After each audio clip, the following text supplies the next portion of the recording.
ദശമസ്കന്ധത്തിലെ ശ്രീകൃഷ്ണ അവതാരം എന്ന ഹെഡിങ്ങിലെ 4-ാം ഭാഗമാണ് ഇന്നത്തെ വായന. ദേവകിക്ക് ആദ്യമായി ഉണ്ടായ കുഞ്ഞിനെ വസുദേവർ കംസന്റെ കയ്യിൽ കൊടുക്കുന്നു. വസുദേവരുടെ സത്യസന്ധതയിൽ കംസൻ അഭിമാനം കൊള്ളുകയും ചെയ്യുന്നു. എന്നിട്ട് പറഞ്ഞു, 8ാമത്തെ കുട്ടി എന്നെ കൊല്ലുമെന്നല്ലയോ അശരീരി കേട്ടത്? അതിന് ഇവനെ ഞാൻ കൊല്ലുന്നത് എന്തിനാണ്? 8ാമത്തെ കുട്ടിയെ അപ്പോഴേ എൻ്റെ കയ്യിൽ തന്നാൽ മതി. ഈ കുട്ടിയെ നിങ്ങൾ കൊണ്ടുപോയി വളർത്തിക്കൊള്ളൂ എന്ന് പറഞ്ഞ് കുട്ടിയെ തിരികെ നൽകുന്നു. കംസൻ പറഞ്ഞത് കേട്ട് വസുദേവർക്ക് വിശ്വാസം വന്നില്ല. എന്നാലും ദുഃഖിച്ചിരിക്കുന്ന ദേവകിയുടെ കയ്യിൽ കുഞ്ഞിനെ നൽകുകയും ചെയ്യുന്നു. കീർത്തിമാൻ എന്ന് പേരിട്ട് കുഞ്ഞിനെ വളർത്തുന്നതിനിടയിൽ നാരദൻ വന്ന് കംസനെ കാണുകയും, കംസ, നീ കുഞ്ഞിനെ തിരികെ നൽകിയത് അബദ്ധമാണ്. ഇതൊക്കെ കേട്ട് നിന്നോട് കുറേ കാര്യങ്ങൾ പറയാനാണ് ഞാൻ വന്നത്. നാരദൻ തുടർന്നു, നീ പൂർവ്വദേവേന്ദ്രൻ കാലനേമിയാണ്. നിന്റെ ശത്രുക്കളായ ദേവന്മാരാണ് വസുദേവരും ഗതുക്കളുമെല്ലാം. ഇനി നാരായണൻ വന്ന് അവരുടെ കുലത്തിൽ ജനിച്ചാൽ ദേവന്മാർ ശക്തരായും നീ അശക്തനായും വരും. ഇനി ഈ കുഞ്ഞാണോ നാരായണൻ എന്നും അറിയില്ല. ഞാൻ പറയാനുള്ളതെല്ലാം പറഞ്ഞു. ഇനി നിന്റെ ഇഷ്ടം പോലെ ആകട്ടെ എന്ന് പറഞ്ഞ് നാരദൻ മറന്നു. പെട്ടെന്ന് കംസൻ ചാടി എഴുന്നേറ്റ് ചെന്ന് സഹോദരിയെയും സഹോദരനെയും ചങ്ങലക്കിടുകയും വളർത്താൻ കൊടുത്ത കുട്ടിയെ കാലിൽ പിടിച്ച് കല്ലേലടിച്ച് കൊല്ലുകയും ചെയ്യുന്നു. പിന്നീട് സ്വസ്ഥനായി ചെന്നിരുന്ന് തൻ്റെ പൂർവ്വജന്മം ഓർക്കുകയും ചെയ്യുന്നു. ഞാൻ സജ്ജനങ്ങളെ ഉപദ്രവിച്ചാൽ മാത്രമേ തനിക്ക് ഭഗവാനാൽ മോക്ഷം ലഭിക്കുകയുള്ളൂ എന്ന് തിരിച്ചറിഞ്ഞ കംസൻ സജ്ജനങ്ങളെ ഉപദ്രവിച്ചു തുടങ്ങുന്നു. എല്ലാവരും കംസനെ പേടിച്ചു കഴിയുന്നു. ഇതിനിടയിൽ ദേവകി പ്രസവിച്ച 6 പേരെയും കംസൻ കൊല്ലുന്നു. 7ാമതും ഗർഭിണിയായ ദേവകിയുടെ കുഞ്ഞിനെ ഭഗവാൻ മായാദേവിയുടെ സഹായത്താൽ വസുദേവരുടെ മറ്റൊരു ഭാര്യയായ രോഹിണിയിങ്കൽ ആക്കുകയും ദേവകിയുടെ ഗർഭം അലസിപ്പോയി എന്ന് പ്രചരിപ്പിക്കുകയും ചെയ്യുന്നു.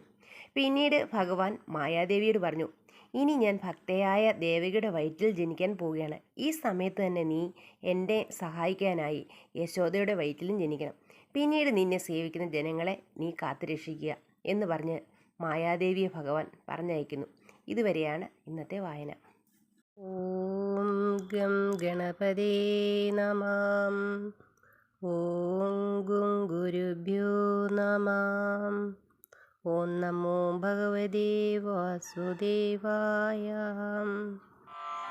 ബാലന്മാതമ്മേ ക്രമാലേഴുപേരെയും ഒരു ബാലികാകുലമൗലി മാലികാരത്നത്തെയും പെറ്റിത് ക്രമാലവളെന്നതിൽ മുമ്പിൽ തന്നെ കുറ്റമറ്റുണ്ടായി വന്നോരർഭകൻ തന്നെ കണ്ട് തെറ്റെന്നു വസുദേവർ കംസനെ പേടിച്ചുള്ളിൽ പറ്റിനോരഴലോടും സത്യത്തെ മറക്കാതെ പുത്രനെ എടുത്തുകൊണ്ടങ്ങു പോച്ചെന്നീടിനൻ.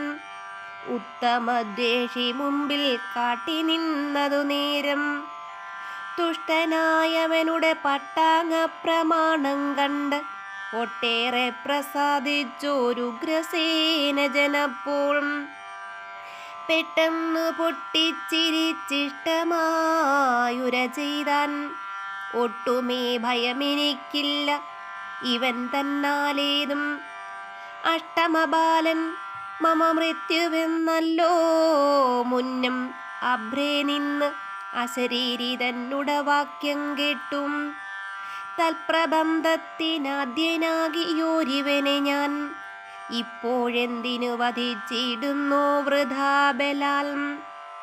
മത്സഹോദരി പെറ്റുണ്ടാകുന്ന ബാലന്മാരിൽ അഷ്ടമൻ തന്നെ പുനരപ്പോഴേ മടിയാതെ വിദ്രുതമിനിക്കിങ്ങു തന്നാലും ഭവാനേറ്റം വത്സനെ വഴി പോലെ കൊണ്ടുപോയി വളർത്താലും നിശ്ചയം കൊല്ലുന്നില്ലെന്നിങ്ങനെ കംസൻ ചൊന്നതച്ച മാനസൻ കേട്ട് യാത്രയുമറിയിച്ചും വിശ്വാസം തനിക്കുള്ളിൽ ഒട്ടുമില്ലെന്നാകിലും വിശേഷ സ്മൃതി കലർന്നാലയമകം ബുക്കും. ദുഃഖിച്ച് കിടന്നൊരു പത്നി തന്നണയത്ത് തൽക്ഷണേ കിടത്തിനാനമ്പോടു മുലയുണ്മാൻ. പിൽപ്പാട് കംസൻ ചൊല്ലിവിട്ടതുമറിയിച്ചാൻ. സുപ്രമോദേന വിധിവാസരേ പുനരഥം നിർഗുണാത്മാനന്ദേന മുക്തനായി വിളങ്ങിടും. ഗർഗനാൽ വിധീകൃതമാകിയ മുഹൂർത്തത്തിൽ കീർത്തിമാനെന്നുള്ളൊരു നാമവും വിളിച്ചിടർ തീർത്തു ബാലനെ വളർത്തിയിടിനാനതു കാലം. നാരദനൊരു ദിനം കംസമന്ദിരം ബുക്കു കാരണമറിഞ്ഞ് അവനോടരുൾ ചെയ്തിടിനാൻ. കേളെടോ സഖേം, തവ കീർത്തി കേട്ടുലകതിൽ കേളി പൂണ്ടവരെല്ലാം വിസ്മയിച്ചിരിക്കുന്നു. പാകശാസന സഭ തന്നിൽ നിന്നവസ്ഥകൾ ആകവേ കേട്ട് നിന്നെ കാൺമാനായി വന്നീനല്ലോ. നീയൊരു കാര്യം ധരിക്കേണം, ഇന്നവനിയിൽ നായകനാകും നീയും നിന്നുടെ ബന്ധുക്കളും ദാനവപക്ഷത്തിങ്കലുള്ളവർ അറികടോ.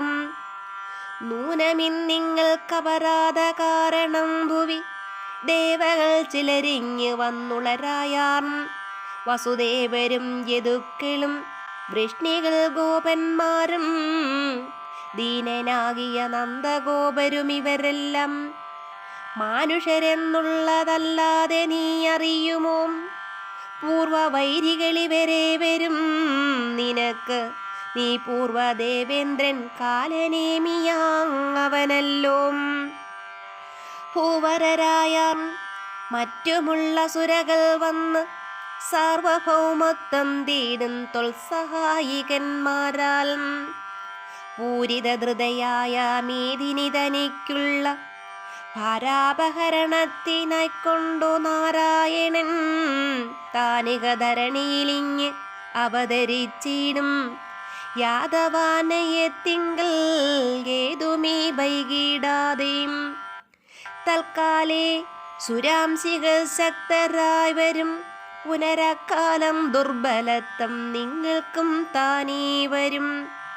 ത്വച്ചിത്താംബുജത്തിങ്കൽ ഇപ്രകാരങ്ങളെല്ലാം ചർച്ചിച്ചു കൊള്ളുന്നത് സ്നിഗ്ധഭാവത്തോടുള്ളിൽ. കശ്മലൻ തന്നെ ബോധിപ്പിച്ചത് യഥാരുചി വിസ്മയം കലർന്ന് എഴുന്നള്ളിനാൻ മുനീന്ദ്രനും.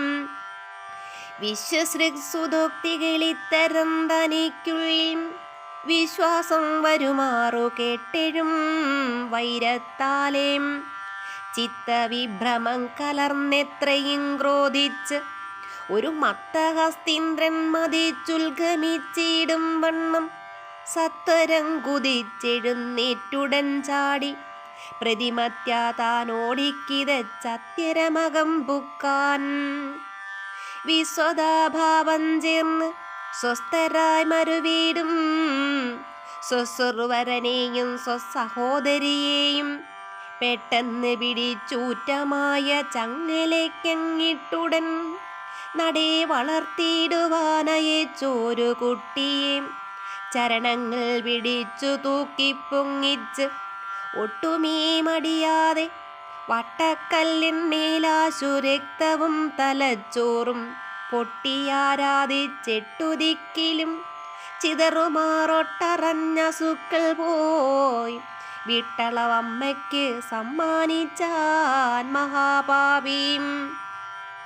കഷ്ടമിന്തതിൽ കൂട്ടു പറഞ്ഞാലൊടുങ്ങുമോ? പിന്നെയും അവൾ വെറും നന്ദനന്മാരെ പുനരന്നു കൂടെ കൂടെ കൊന്നാനെന്നതേ വീണ്ടും. ദുർനയകൃതന്മാരായന്നഹം താൻ ചെയ്വതെന്നേ മറ്റില്ലൊന്നു നല്ലതെന്നറിഞ്ഞിടും മന്നവന്മാർക്ക് ശരീരാർത്ഥങ്ങളിടയിട്ട് തന്നുടെ മാതാപിതാക്കന്മാരാം അവരെയും കൊന്നിടുമെന്നേയുള്ളൂ. കേവലം നിങ്ങൾക്കിത് നന്നല്ലെന്ന് അവരോടു ചൊല്ലുവാനാളില്ലല്ലോ. മന്ദമെന്നിയേ കംസൻ പിന്നെ തൻ മണിമയ മന്ദിരമകം ബുക്കു സ്വസ്ഥനായിരുന്നുടൻ തന്നുടെ പൂർവജന്മത്തിങ്കലുള്ള അവസ്ഥകൾ അന്നേരം ദൈവവശാലോർത്തു വിസ്മയം പൂണ്ടാൻ. മുന്നൻ ഞാൻ കാലനേമി എന്നൊരു ദൈതേയനാകുന്നതും നാരായണൻ അന്നെന്നെ വധിച്ചതും ഇന്നിപ്പോൾ ഭോജേന്ദ്രനായി വന്നുളനായോരെന്നെ കൊന്നിടുവതിന് അഖിലേശ്വരനിവിടെയും പന്നകാശനധ്വജൻ താനൊരു മനുഷ്യനായി വന്നവതരിച്ചിടുങ്ങെന്നു കേൾക്കുകയും ചെയ്തു. തന്തിരുവടി എന്നെ കൊന്നരുളിയാൽ സർവബന്ധവും ഒഴിഞ്ഞു കൈവല്യവും പ്രാപിച്ചിടം. ബന്ധവും അതിന്നു ഞാനിപ്പോഴേ സാധുക്കളെ സന്തതം ദേശിക്കിലേ വന്നനുഭവിച്ചിടും. ചിന്തിച്ചീവണ്ണങ്ങുറച്ചീടിന കംസൻ പുനരന്തരാ ദേവാംശജാതന്മാരാമീ വീടുന്ന സജ്ജനങ്ങളെ ദേഷിച്ചെത്രയും ആനന്ദിച്ചാൻ ദുർജന സഹചരനൽപജ്ഞൻ അനുദിനം. മുമ്പിനാൽ തൻ്റെ പിതാവ് ഉഗ്രസേനനെ തന്നെ വമ്പിനാലാശു വിഷ്ണു ഭക്തനെന്നറിഞ്ഞ് ഒരു ശങ്ക കൂടാതെ പിടിച്ച് അന്ധമന്ദിരത്തിങ്കൽ ശൃംഖല കൊണ്ടു തളച്ചിടിനാൻ ഗുണദ്വേഷിയും. പിൻപനുചരന്മാരിൽ അൻപിടുമസുരകൾ വമ്പനാം പ്രലംബകൻ ചാണൂരൻ തൃണാവർത്തൻ മുഷ്ടികൻ അരിഷ്ടികൻ കേശി ധേനുഘനകൻ ദുഷ്ടനാവിവിധനൻ നിത്യാദി മറ്റും ചില കഷ്ടകാരകന്മാരാം ദൈത്യവർഗത്തെയെല്ലാം ഒട്ടുമേ സന്ദേഹമുണ്ടാകാതെ നിരന്തരം നിത്യവും വൃഷ്ണ്യന്തകഭോജയാദവ ഗോപസത്തമന്മാർക്ക് ഉപദ്രവത്തിനു പൂതനയായ കർക്കശമനസ്ക തന്നോടുമങ്ങയച്ചവർ ഒക്കെ എങ്ങെങ്ങും നടന്നിടിനാരാകും വണ്ണം സത്തുക്കൾ തമ്മീ ദേഷിച്ചെത്രയും പൊറുതി കെട്ട് അർത്ഥഗേഹാദികളും തിക്താ സംഭ്രമിച്ചവർ പത്യരക്ഷണത്തിനാരുള്ളതെന്നന്വേഷിച്ച് ഭൃത്യരായോരോ രാജ്യം തോറും ചെന്നകമ്പുക്കാർ കോസല വിഷയം പ്രാപിച്ചിതു ചിലരാതുരാൽ വിദേഹ രാജ്യം പ്രവേശിച്ചാർ. ചിലർ ശോകേന നിഷധ രാജ്യത്തിലും അകമ്പുക്കാർ ആകുലം പൂണ്ടു വിദർഭാലയം ബുക്കാർ ചിലർ. ഇങ്ങനെ മറ്റും ചില രാജ്യങ്ങൾ തോറും ചെന്ന് ഇങ്ങിനോരഴൽ പൂണ്ടു മേവിനാരോരോ ജനം. തങ്ങൾക്കുള്ളവ സർവവും വീക്ഷിച്ചങ്ങ് എങ്ങനെ പൊറുപ്പു മറ്റാവതില്ലല്ലോ താനും. അക്കാലം വസുദേവ പത്നി താൻ പെറ്റുണ്ടായ മക്കളെ കൊന്നാൻ കംസൻ 6 പേരെയും. പിന്നെ ഗർഭവും അവൾക്കുടൻ ഉത്ഭവിച്ചേഴാമതും അത്ഭുതാകാരം ഫണീന്ദ്രാംശമായുണ്ടായി വന്നു. തൽപ്രഭാവത്തെ കണ്ട് ദുഃഖവും സന്തോഷവും ഉൾക്കാമ്പിൽ വളർന്നിതു ദമ്പതിമാർക്കുമേന്മേൽ. തൽക്കാലേം സകൽപ്പയോരാശീലഹിവരതൽപമൂർധനി യോഗനിദ്ര പൂണ്ടരുളിന ഭക്തവത്സലൻ പത്മനാഭനച്യുതനജൻ ഉത്തമവുമാനഖിലേശ്വരൻ നാരായണൻ മുഗ്ധലോചനൻ നിജമായയോടരുൾ ചെയ്താൻ.